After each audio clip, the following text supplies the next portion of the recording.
advantage of, I mean, they have taken advantage of the people of this country long enough. They're largely incompetent, except when it comes to getting reelected. That's what they do. And look, who knows them better than me? I've contributed to everybody. And who knows them better than me? They're great at one thing. Don't make any waves, get reelected, serve it out, then get reelected again. I see it all the time. I've been watching it for so many years, and I personally am sick and tired of it.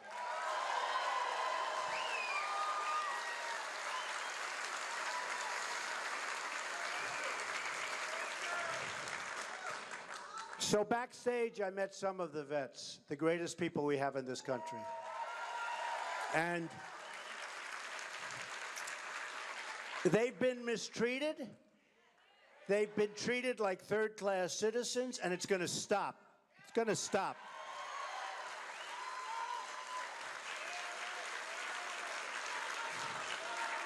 You look at these senators and the congressmen, they ride around, they're like kings. They think, great, oh, isn't it great? They come, they make speeches, nothing ever happens. So 2 weeks ago on Wednesday, they had the longest waits in reception rooms and reception areas in the history of the Veterans Administration. People waiting 3 days, 4 days, 5 days to see a doctor, So we are going to straighten out. It's called management. It's called management. That's all it is.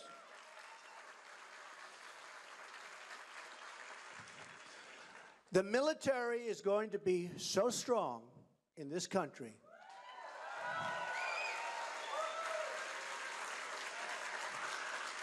that nobody is going to mess around with the United States. That I can tell you. That I can tell you. Nobody.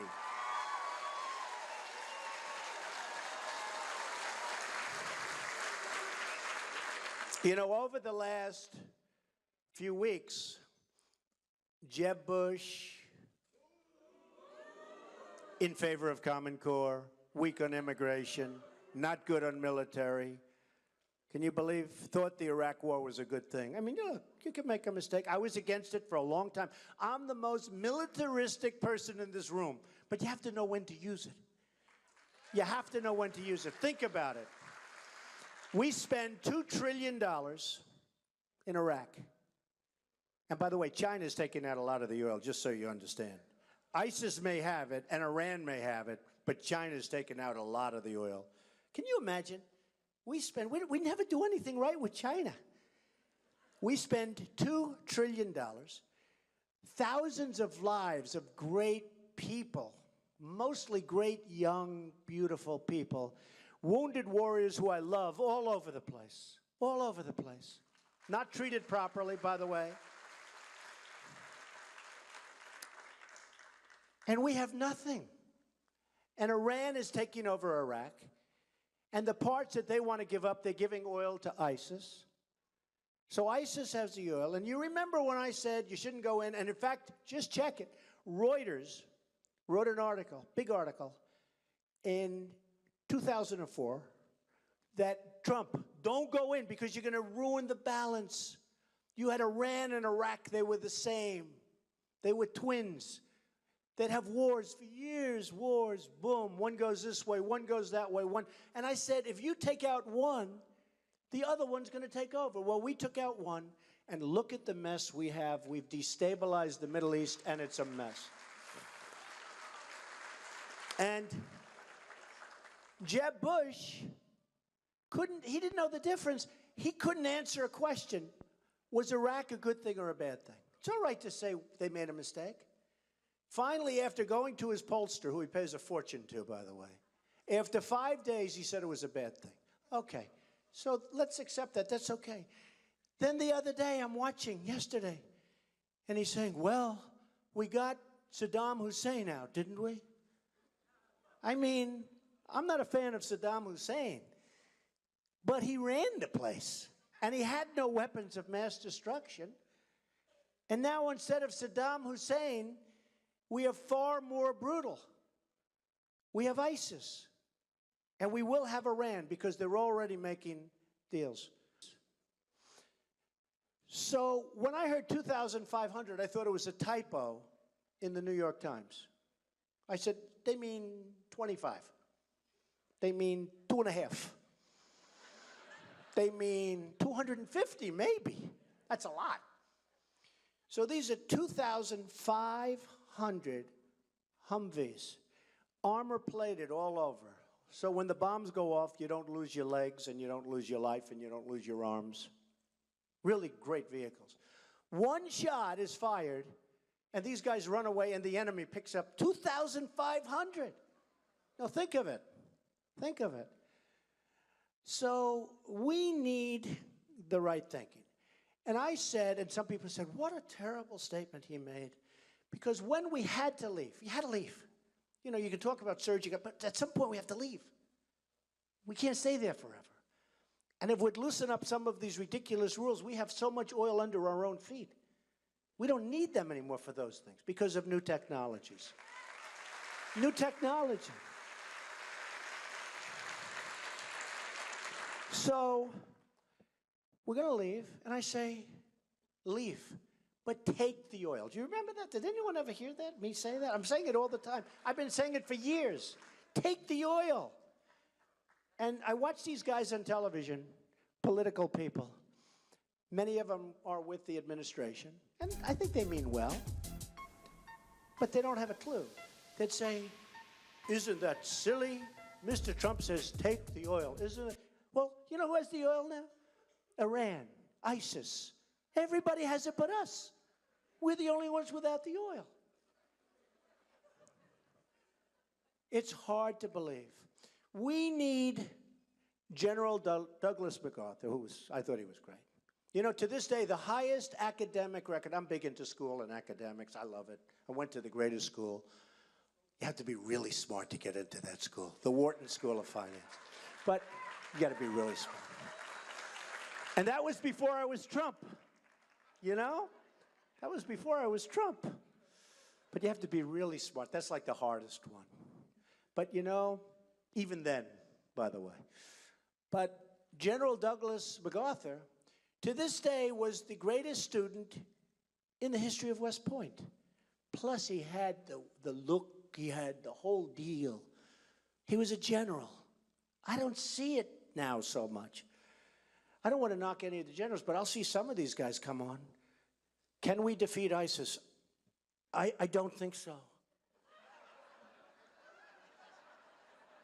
No, I don't want to use names, but, you know, he's sort of retiring, this guy. Then you have General George Patton.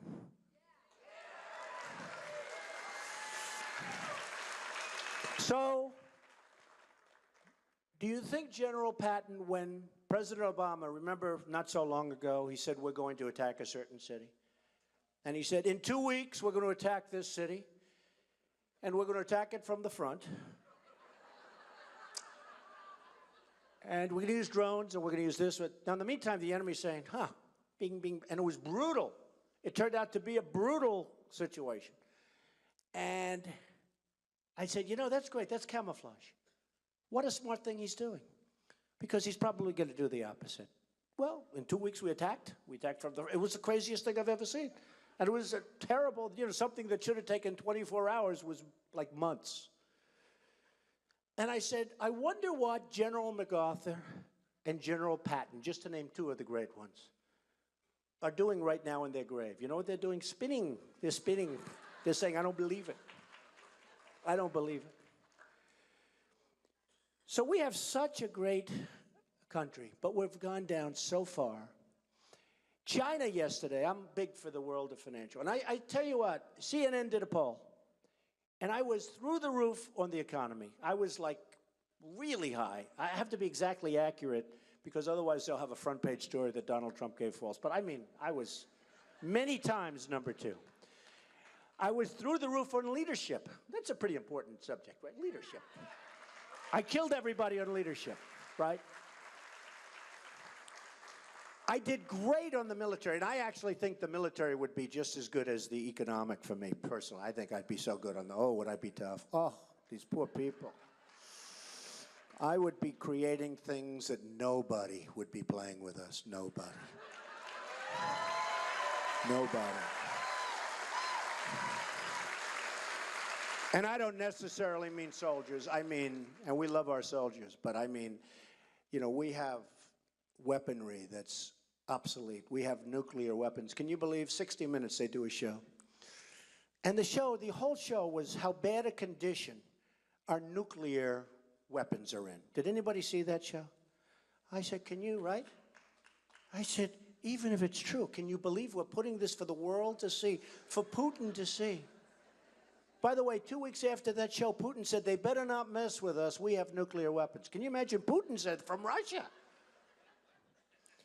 And the reason they did that is the president wanted the press to see how weak our nuclear capability. Remember the telephones? They don't work. They were 40 years old and they have wires. And the wires were rotting. And in order to work the telephones where our silos are, and the silos were all rusty and rotting, and the kids there, nice kids, they said, we don't know if it works. Oh, great. Oh. And they're screaming over the phone because the wires are so damaged and so old. And this is our nuclear. Now, assuming that's true, which it is, who the hell would show that to the enemy? And the reason he did is because he wants some funding to get them fixed up. Oh, that's great. So we have to get smart people, tough people, cunning people. China, you probably read, some of you aren't into this, but basically yesterday they did the largest devaluation in the history of China. Now they think the history, but they actually say only in the last 2 decades. Oh, okay, now I feel much better. Some people said in history, but they actually brought it down to 2 decades. In other words, 20 years. Okay, okay. What that means is you hear that sucking sound. You know what the sucking sound is? That means jobs. That means money. That means all of this coming out. They did a number on us.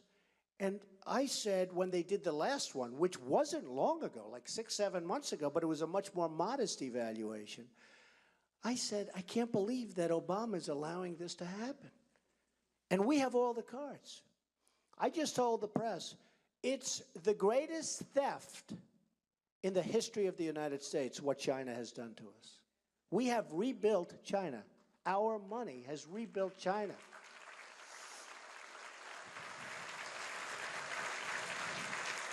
You go over to China, there are bridges being built all over the place. I mean, bridges that make the George Washington Bridge and other bridges look small. And I'm not using the George Washington Bridge for political purposes, okay, please. Because I wouldn't do that. But it makes like the like small time. They're building massive bridges, massive highways, massive roads. I went over, I was in Dubai, great place. They have an airport. It's like magic. It's the most incredible thing you've ever seen. You go to Qatar, you go to places in China, many cities in China. You go to all these places. And then we go home and we land at LaGuardia. Ay. Or we land at Kennedy, where they have hangars that are falling down. They're rotting and rusting. And they have potholes in the runways. No, it's such a shock. You know, we don't realize it. You know, we go to Kennedy, we go to Florida, we go whatever. And we don't, you know, after a while you get used to things, you know what I mean? Like when your house gets dirty or when it needs a paint job, you say it looks okay, right?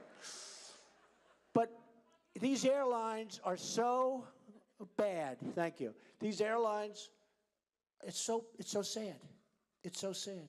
Then you look at the age of our infrastructure. You look at all of the different things, even the airlines, the airplanes. I was asked by, because they're actually a tenant of mine, Qatar, which they call Qatar. I've always said Qatar. They've asked me what I call it Qatar. But I said, people in this country, they like Qatar better, right? Don't we like Qatar? They say Qatar, but I like Qatar. I mean, they're very nice people. And they asked me to go to a dinner. And I said, I can't. And they said, we'll pay you a lot of money. Now, as rich as I am, I mean, it was a lot of money to have a dinner. Like, you know, like a tremendous amount of money. So I said, I'll go. It's true. No.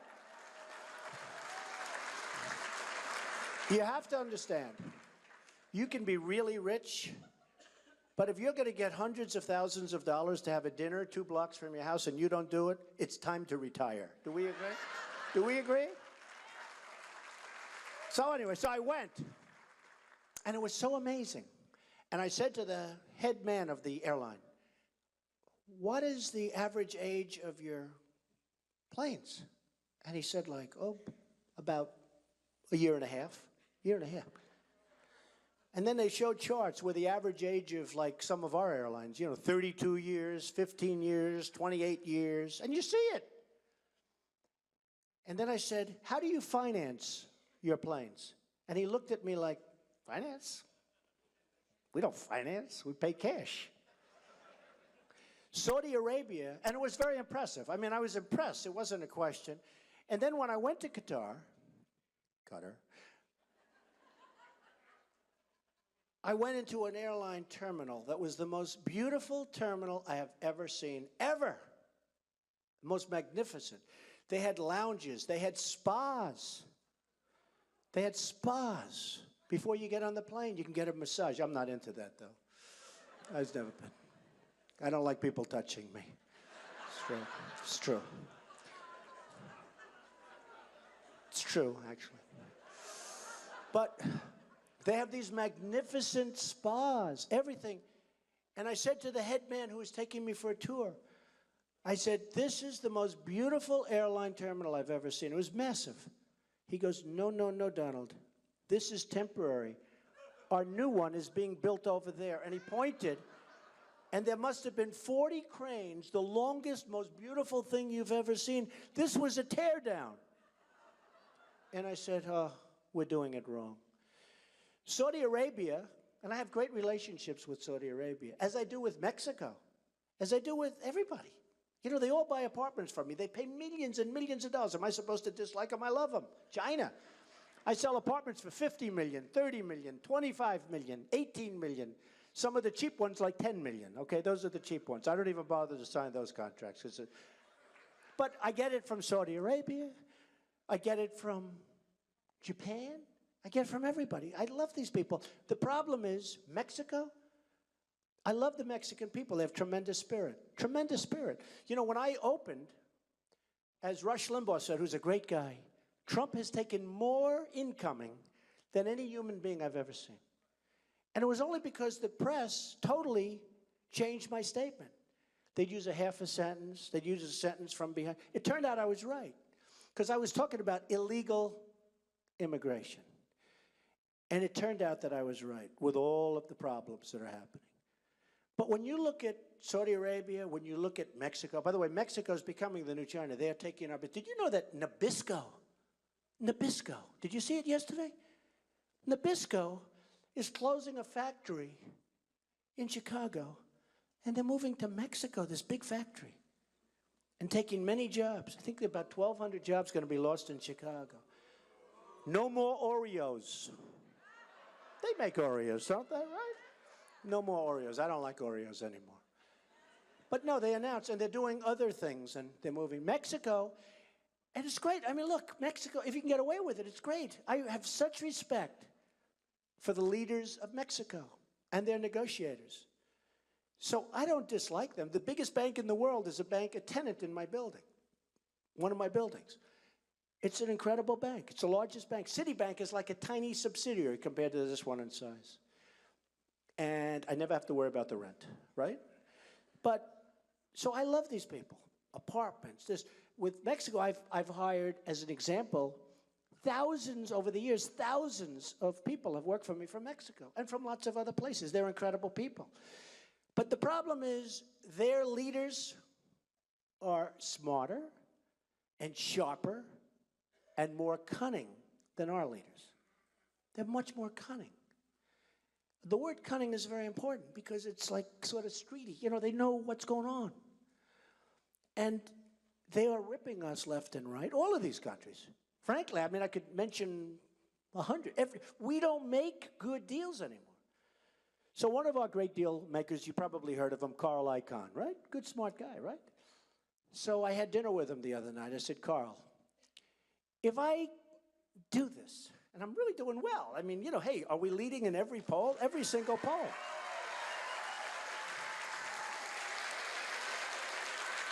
And it's the talk of politics. I mean, it's really become the talk of politics. So it's like a great honor, but we got to get there. You know, I don't want to talk about it. I want to get there.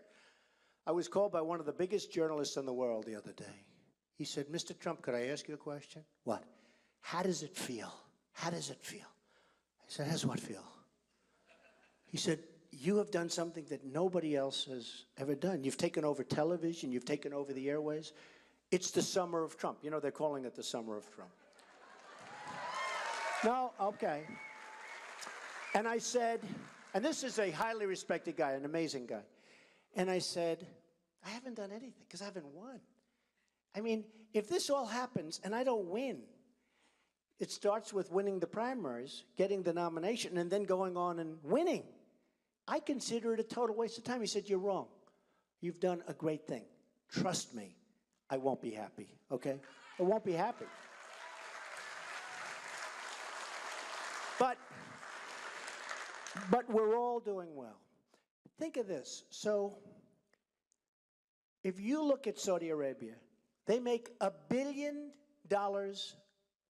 a day. $1 billion. We're talking about $1 billion a day.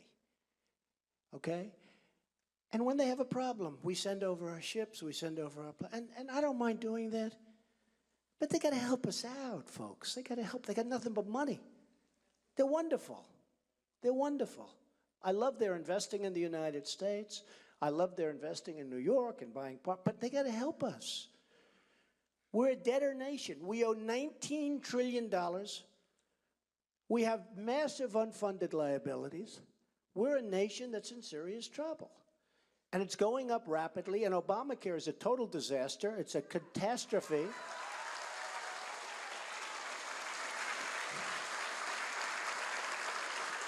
It's got to be repealed and replaced. It's got to be.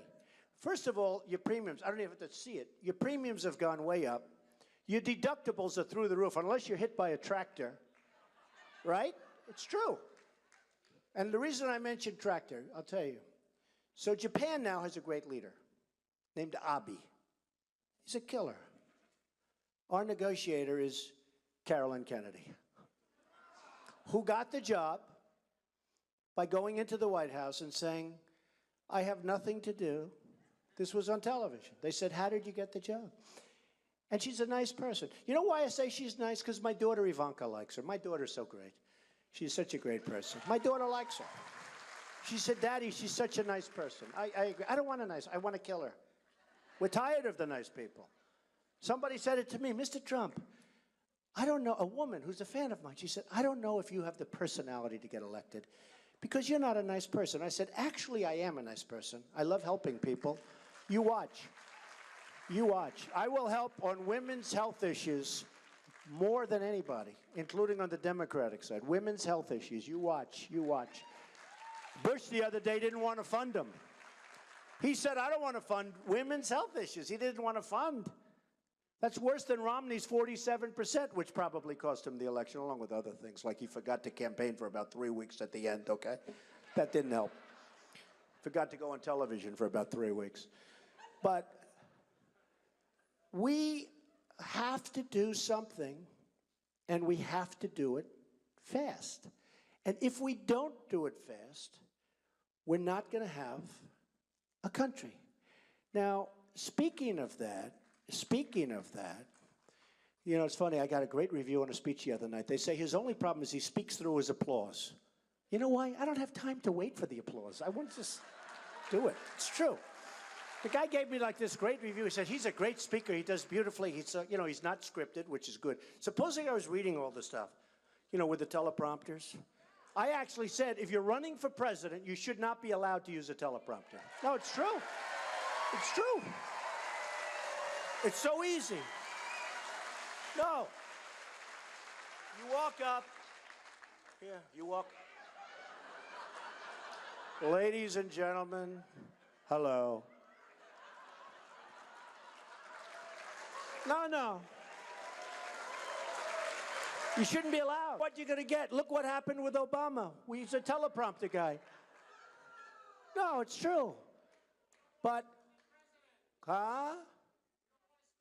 You're better right. You don't want a scripted president. And you don't want a politically correct president because it takes too much long. Takes too much time.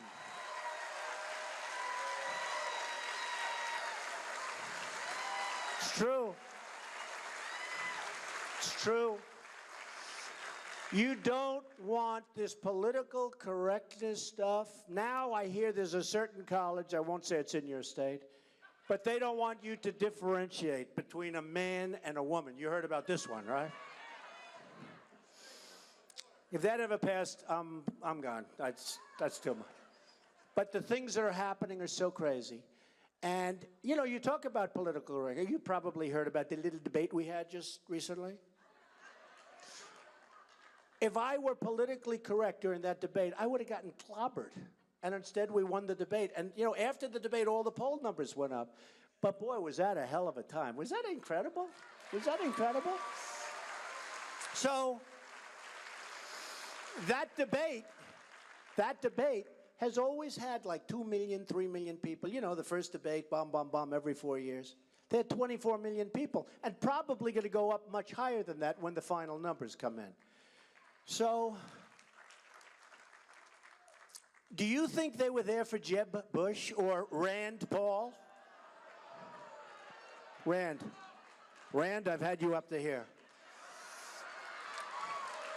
It's funny, though, because Rand Paul, sit down, I'll ask you a question. Go ahead, sit down. The guy wants to ask a question. Well, that's okay. He's a good guy. I've seen his face before. He's been at every rally. I mean, what am I going to do, not take his question? I'll take your question in a minute. One sec. No, wait. So Rand Paul has been hitting me because he's like, his poll is like going down. He's weak on military. Can you imagine today being weak on the military? You know what? Even doves are strong. I have a friend. I mean, this friend didn't want to even talk about military. Now he's become worse than me. I mean, he's become like this total incredible hawk. And that's good. So Rand Paul's weak on the military. He's weak on immigration. He's weak on everything. He's got no numbers. So all of a sudden, I see him, and, you know, he called me up. He said, I'd love to, this like a year ago, he wants to play a round of golf with me. I said, oh, no, don't tell me. So I'm actually a good golfer. I killed him, okay? I killed him. If I didn't, I wouldn't say it, but I killed him. But more importantly, after the round, he said, do you think you could do me a favor? What? Could you contribute to my eye center? I said, you know what do they do? Bum, bum, bum. I said, yes, I will. I gave him a lot of money. I don't want anything. I just gave him a lot of money. Then all of a sudden I see him chirping on the stage. He's like chirping. I said, who is that over there, that person? Who is he? Phing, phing. And now he's going around, you know, saying like bad things, whatever, you know. And the beauty is this. Nobody ever attacked me like Senator Lindsey Graham. I mean, what he said. And he went from 1% to nothing. It's true. Nobody ever attacked me, nobody, like Perry of Texas, who, by the way, did a lousy job at the border. I mean, he's talking about the border. The guy was governor, and he keeps talking about the border. I say, you were governor of Texas. Why didn't you fix it? The new governor is doing much better than him. But we won't say that, okay? Because he's actually a nice man. And he didn't like it when I said, you have to pass an IQ test to come up on the stage. He said, no.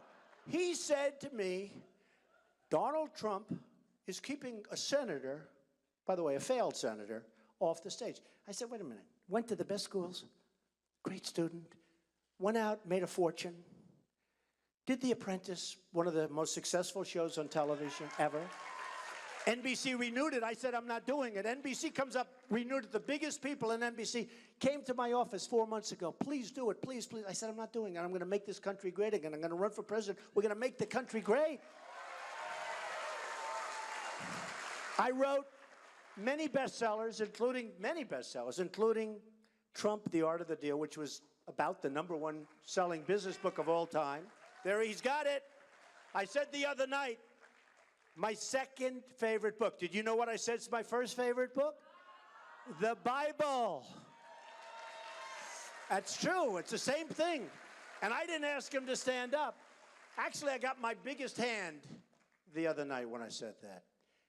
I said my favorite book is the Bible. My second favorite book is The Art of the Deal. And it's not even close. The Bible's it's not even close. But anyway, so these people, they went down. So now I have a new guy coming. It's Rand Paul. And that's okay. And actually, Carly was a little nasty to me. Be careful, Carly. Be careful. But I can't say anything to her because she's a woman, and I don't want to be accused of being tough on women. I can't do that, right? Can I do that? Women, am I allowed to fight back? Huh? Am I allowed? She's been a little nasty to me. So I promised that I wouldn't say, and I said it to myself, I promised I wouldn't say that she ran Hewlett-Packard into the ground. I said I will not say it. That her stock value tanked, that she laid off tens of thousands of people, and she got viciously fired. I said I will not say that. And that she then went out and ran against Barbara Boxer for the United States Senate in California, and it's a race that should have been won, and she lost in a landslide. And I said, I will not say that, okay? All right? So I'm not going to say it. So our country has tremendous potential. We have to take back our jobs from China and all of the other people. We have to renegotiate our trade deals by getting people like Carl Icahn and Henry Kravis and our great deal makers. We have the greatest deal makers in the world. Like Carl is very busy. I called him. He said, you're doing great, you're doing great. Tough guy. You're doing great. Every poll, you're doing amazing. I said, Carl, do me a favor. Just relax. I want to do this. If I win, you take China. I'll get somebody else to take this one. We will have our best. And these people, Carl's, I think he's a nice guy, but some of them are not nice. Some are horrible human beings, okay? But they're the greatest in the world. Do we want nice people, or do we want these horrible human beings negotiating for us? Horrible. I want horrible. I want the horrible ones. We will make great trade deals. We will save Social Security without cuts. We will come up with health care plans that will be phenomenal, that will be less expensive. We have to get rid of the little artificial circles. I call them the insurance company circles. You know what I mean. You're in the business.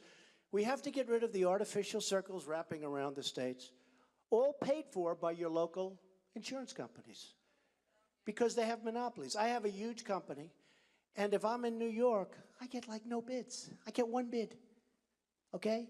I go to New Jersey, where I have a lot of stuff. I go to California, where I have a lot of stuff. I go to Florida. There's no bids, because they have a monopoly in their little states. So they'd rather have a monopoly than be able to negotiate all over the country. In other words, they'd rather have New York sewed up than have competition where they have to actually go and work for their money. That's over. That's over. That's over. And you'll have phenomenal plans. You'll have them for much less money. The insurance companies will not be happy, but see, they don't give me money. They give to Jeb, and they give to Hillary, and they give to everybody. I don't want their money. I was called today by the biggest lobbyist, and who I've used. He's great. Can do anything. He said, Donald, I'd love to make a major contribution to your campaign. I said, I don't want your money. No, you don't understand. It was like he'd never heard this before. He said, I want to really, give $4 or $5 million if it's okay. You're leading in all the polls. They have to protect, if Trump wins, they got to protect themselves, right? I said, you're a friend of mine, you're a good guy, I don't want your money. Because what he's going to do is, if I win, and when one of his companies has a problem, I'm going to do what's right for the people of the country.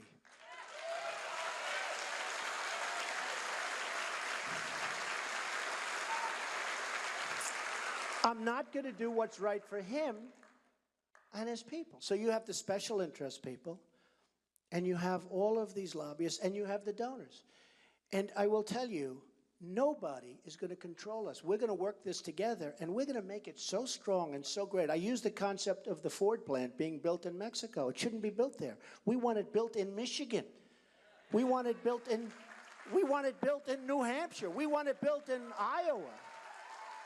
How does it help us? How does it help us? You go to the great business schools and you do really well, and then you come home and you say, well, let's figure this out. They're going to spend $2.5 billion building a plant in Mexico. They're going to make cars, trucks, and parts, and they're going to ship them back to the United States. How does that help us? And we get no tax. We get no tax. So when Jeb becomes president, if that ever happens, or when Hillary, if that ever happens, or when, hey, it could happen, folks. I hate to tell you. I think it's unlikely. But if Jeb became president, when they say, Mr. President, it's very bad that Ford's building in Mexico. Oh, okay. We'll do something. Let me go to sleep first. We'll do something. We'll do something about it. As soon as he says we'll do something, hey, he's not stupid. The lobbyists will call him. They gave him some of this $114 million. And the donors and the special interests. They'll say, well, wait a minute, we have stock in Ford. We want Ford to do what they want to do. You have to. And the lobbyist will go up to him and say, Mr. President, you can't do this. These people gave you $2.5 million. Oh, they did. That's right. I can't do it. And they'll build happily, and they'll have a nice plant, and we'll lose thousands of jobs, and, terrible. Now, what I'd say is different. They will call me too, but I wouldn't even take their call. But I might take them because some of them are actually nice guys. So I'll take them and say, no. I'll start the conversation. No. And I wouldn't use Carl or anybody in this because, and by the way, I hope the press calls Carl Icahn because he feels very strongly about this. And he wants to do it. He's so anxious to do it. He's wealthy as I do. They all want to do it. A guy like Carl Icahn, he's worth many billions of dollars. He wants to do it. This is more important to him than a deal. He doesn't need another deal. I say, Carl, how many deals can you do? Just make the great deal is this country. That's the great deal. We got to make this country rich, and then we got to make it great. And I've said the same thing to others. But okay, so they come up to Trump, and I wouldn't call any of these guys because this is too easy. Too easy. So the head of Ford calls me up, and he says, Mr. President, we really want to build this plant in Mexico. I said, well, congratulations, but you're not going to do it. Well, we're going to go forward. That's okay. Then we're going to charge you a 35% tax on every car and truck and part that comes into our country. Every single one. 35%. He says, you can't do that. I said, trust me, I can do it. Trust me. And what happens is probably they fold before 5 o'clock. It could be they'll play tough and they'll wait till the next day. I say they fold before 5 o'clock. And the reason I wouldn't waste the time of the killers I told you about, the great negotiators, because this is just too easy. This is too easy. This is a couple of phone calls. So what happens now is the next day they'll call up and they'll say, please, Mr. Prowse, say, no, I want you building in the United States. And if you do it, that's the way it is. And they will say, Mr. President, we're building our plant in the United States. It's that simple. It's that simple. Who would let Nabisco, who would let Nabisco go to Mexico? Who would let these car companies? In Tennessee, they were expecting a great deal with a major foreign car company. It was going to be built in Tennessee. It was all set. Going to be built in Tennessee. It was going to be a great deal. And all of a sudden, the last moment, they announced they're not going to do it in Tennessee, they're doing it in Mexico. Who would allow this to happen? Obama. You're right about that. That's a very good answer. It won't happen, believe me, with Trump. It won't happen. It won't happen. Go ahead. I mean, this guy, I hope this question's worth it. This guy has been standing up for the entire thing. I hope this is going to be a good question. Go ahead. I've been doing investigations in Washington for 30 years. I've had threats on my life. Okay. My work's been on the cover of Time, and Fox hasn't touched this. And I've been in touch with Kelly, too. And I've been in Let's go. Come on. Gotta go. All right. Gotta go. There's He's screwing up my whole speech, this guy. Yeah. Go ahead. There's counterfeit substandard parts in most of the nuclear plants in the United States. Counterfeit substandard parts in nuclear plants in the United States. I'm not surprised to hear that. Why? Am I surprised? And some of them have come from China. Now, when I brought... And in airplanes, too, by the way. When I brought this out, the NRC, Nuclear Regulatory Commission, accused me of conspiring to topple their agency, had me in mass federal court for 6 years, where Whitey was for a short time. Now, right now, you could do something for the state of Massachusetts and New Hampshire. And I just got back from Chattanooga, too, and I spoke to some Marines there. The security... I like the guy. He's a nice guy. Yeah. Did I do the right thing in letting him ask? By the way, he happens to be right. Look, you don't even have to tell me. I guarantee you they have substandard parts in nuclear and in airplanes, because they get them from China, and when you get from China, you don't know what the hell you're getting. Go ahead, finish your question real fast. Security booth... I want to make these people happy. The security booth at the Seabrook nuclear plant is empty right now, and the NRC said it's not required. Okay? Now, I got involved because I'm in the nursing home profession. Okay, come on, I gotta go. Hey, come on. Oh, wait a minute. No, let me finish this. Okay. You know what? I think your question's great, and I can understand. He's talking about basically counterfeit parts, just to cut to the chase. We don't have to know that you're in the nursing home business. What, are you trying to talk to some of us about joining your little home? Come on, sit down. Enough. We think it's good. We think your point is good. Yeah, give it to him. Good. I'll read it tonight around 1 in the morning instead of sleeping. All right. It's good. It's good. Go. Sit. Come on. Come on. Let's go. What a nice guy, right? Nice guy. Hey, he means well. Honestly, he means well. You do. Oh, stand up. You stand up. This guy I love. Tell me, how bad are the vets being treated? Way worse than you understand. Way worse than we understand. Go ahead. You have over 8,000 veterans a year that cannot get access to care, and it is, let me put this in context, 8,000 veterans are committing suicide because of the incompetence and the corruption going on at the VA system. That's just the ones committing suicide. It's a tremendous problem. Right? Suicide within the vet. Let's put this in context. That is the equivalent of a World War II baton death march every year. Yeah. Okay? I've been hearing about it Right. so much. The Where- suicide rate is unbelievable. 47,000 veterans total for all kinds of other reasons. No one is being indicted. No one is going to jail. The VA OIG has been proven to be covering it up. That's why the OIG head of it just lost his job recently. When you are president, can I have your word that you will bring in the FBI and start investigating this VA, because I would we do that. need to It clean can't be. I would do it. Look. It can't be, a great question. It can't be just incompetence, because it's so bad what's happening to the vets and the VA. It's so bad that it can't be just incompetence. It's got to be theft, and it's got to be a lot more than we're hearing about. So I would do that. Thank you, man. Go ahead. Come on. I have to fight for this because my son is an active duty gunnery sergeant in the United States Marine Corps, and I will not let him walk into this nightmare like I did. Okay. I love it. I love it. Thank you.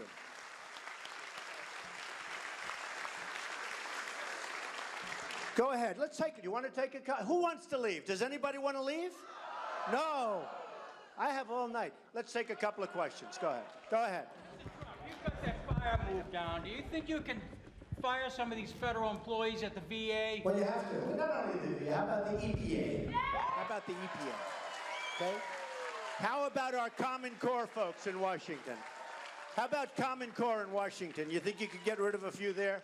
You're right. Right. Good question. Yes, sir. Go ahead. Young guy here. Go ahead. I'm a NASA Space Technology Research Fellow at the Massachusetts Institute of Technology. You know, my uncle was a professor at MIT, so that's good. So I'm in a joint program, MIT and Harvard Medical School, and I'm actually a graduate of Winnicott Pretty High School. smart guy, huh? Good. Go ahead. When you announced that you were going to run for president, you said that America needs victories again. Right. We have no victories. Do we have victories? You know, when do we beat somebody in trade? We don't beat anybody. So in my industry, the biggest we're going to have so many victories. We're going to have so many victories, they're going to be pouring out of your Harvard-educated ears.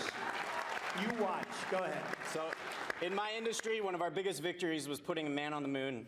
Yeah. What do you think about putting humans on Mars? Honestly, I think it's wonderful. I want to rebuild our infrastructure first, okay? I think it's wonderful. Go ahead. Yeah? Go ahead. Wait for that mic. Go ahead. Come on. Let's get with it here. All right, just shout. Go ahead. Go ahead. My name is Brenda Bouchard. I live in Madbury. I've been a caregiver for nearly 10 years. My husband has younger onset Alzheimer's disease. My mother's almost 89, lives with me. She has Alzheimer's disease. I'm one of 65,000 Alzheimer's caregivers here in the state of New Hampshire. Yeah, Alzheimer's. Tough. And Alzheimer's receives $600 million from NIH, while we're spending $153 billion in Medicare and Medicaid to protect people with Alzheimer's. So my question to you is, what will you do to ensure that this devastating disease is a top priority as well? It's a total top priority for me. I have so many friends whose family is devastated by Alzheimer's. So believe me, it's a total priority. That's something that we should be working on, and we can get an answer. There are some answers. They've made less progress than we had hoped, as you know, but there are some answers. Yes, ma'am. Yes. I think these voters really respect your boldness and your brashness, but I'm wondering if just for a moment you might speak from the heart and tell us what specifically endears New Hampshire to you. The people. I mean, honestly, I've had such a great response. So I love that question. One of my friends, thank you. One of my friends was asking me, what's it like when you go up? Because I've been here a lot. And, you know, we've done so many town halls and so many different meetings. And now we're having so many people. We need the bigger auditoriums, which work out well. And now, you know, I'm going to go see the other auditorium where they didn't have the great real estate, right? And I'm going to see the people outside that are waiting to see us. But the people of New Hampshire are amazing. They're like the people that built this country. They work hard. You know, I say they're smart, they're industrious, and they love this country. They want to see it happen. They're great people. And I was so honored, you know, because recently everybody said that Walker would win Iowa, right? And Bush, who's, you know, falling like a stone, because he's sort of like, you know, I don't know, Kenny Bunkport. Tell me, is that really so here? It's not, that's from a different planet, right? I don't get it. But they said, Bush, well, he's being down big. And Walker, you have to remember, Walker grew up a little bit in Iowa, became the governor of the adjoining state. But what people don't know is they have tremendous, massive deficits. They have very, very poor employment, new jobs. They have a lot of dissension, a lot of problems in Wisconsin, which is a state I love, but they have a lot of problems. And with their education, they're having a lot of problems. And with their debt, they're putting tremendous amounts of debt. So it was sort of funny. I was very nice to Walker. He came up to my room. I gave him money for his campaign. I give to everybody. Anybody who wants to run, I give a lot of money to people, right? So I gave him money. He came up to see me about 6 months ago. He gave me a plaque. He gave me a plaque. You need some money? Here. But he gave me a plaque, and it was very nice. And then I was very nice to him, because I can't be mean to somebody that doesn't, like, you know, there are a couple of guys running that have been so nice to me, and I cannot say bad about it. I want to. And then one of his underlings said something sort of nasty about me. I said, oh, finally I can talk about Wisconsin. It was so good. And he plunged in Iowa, and I'm leading Iowa big. And we're leading, right? And we're leading New Hampshire big. And you know, we're leading Nevada big. And what I loved about Nevada, they did a second part of the poll. And the second part of the poll, you saw it. It came out last week. Everybody was really shocked. I wasn't, because I'm going to bring jobs back into this country. I'm leading all candidates in the Hispanic vote. Everybody was surprised. I said, why are you surprised? I employ thousands and thousands of Hispanics. They're amazing people. But people were surprised to see that. So I'm leading. North Carolina, we're leading by massive numbers. South Carolina, we're leading by massive numbers. We're leading everywhere. In a poll came out 32% nationwide. Another one, 24%, Fox. CNN came out, it was a massive poll. We're leading because people are tired of what's happening to our country. They're tired of being ripped off by everybody in the world. They're tired of it. You know, the American dream, we talk about it. And I use the expression a lot, the American dream. And we have, look at all those cameras blazing back there. This is live all over the place, on Fox, on CNN's live. I get up to make a speech, and I speak from the heart. I really do. I don't have, look, there's nothing. I speak from the heart. But A big portion, not all of it, but a big portion of the media, the political media in particular, is so dishonest. They're really dishonest people. And you probably heard me say, I like to say, the American dream is dead, but I'm going to make it bigger and better and stronger than ever before, okay? I say it all the time.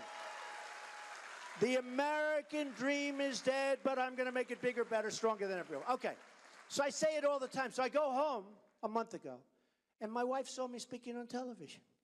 And she said, darling, that was such a horrible thing you said. It was so nasty. I said, what did I say? You said the American dream is dead. I said, no. I said it's dead, but we're going to make it great, right? So I turn on television, TiVo. I turn on television, and I see it. And it says, the American dream is dead. Boom, period. I said, that's terrible. No, it's so dishonest. But the fact is, a lot of people think it is dead. And it's got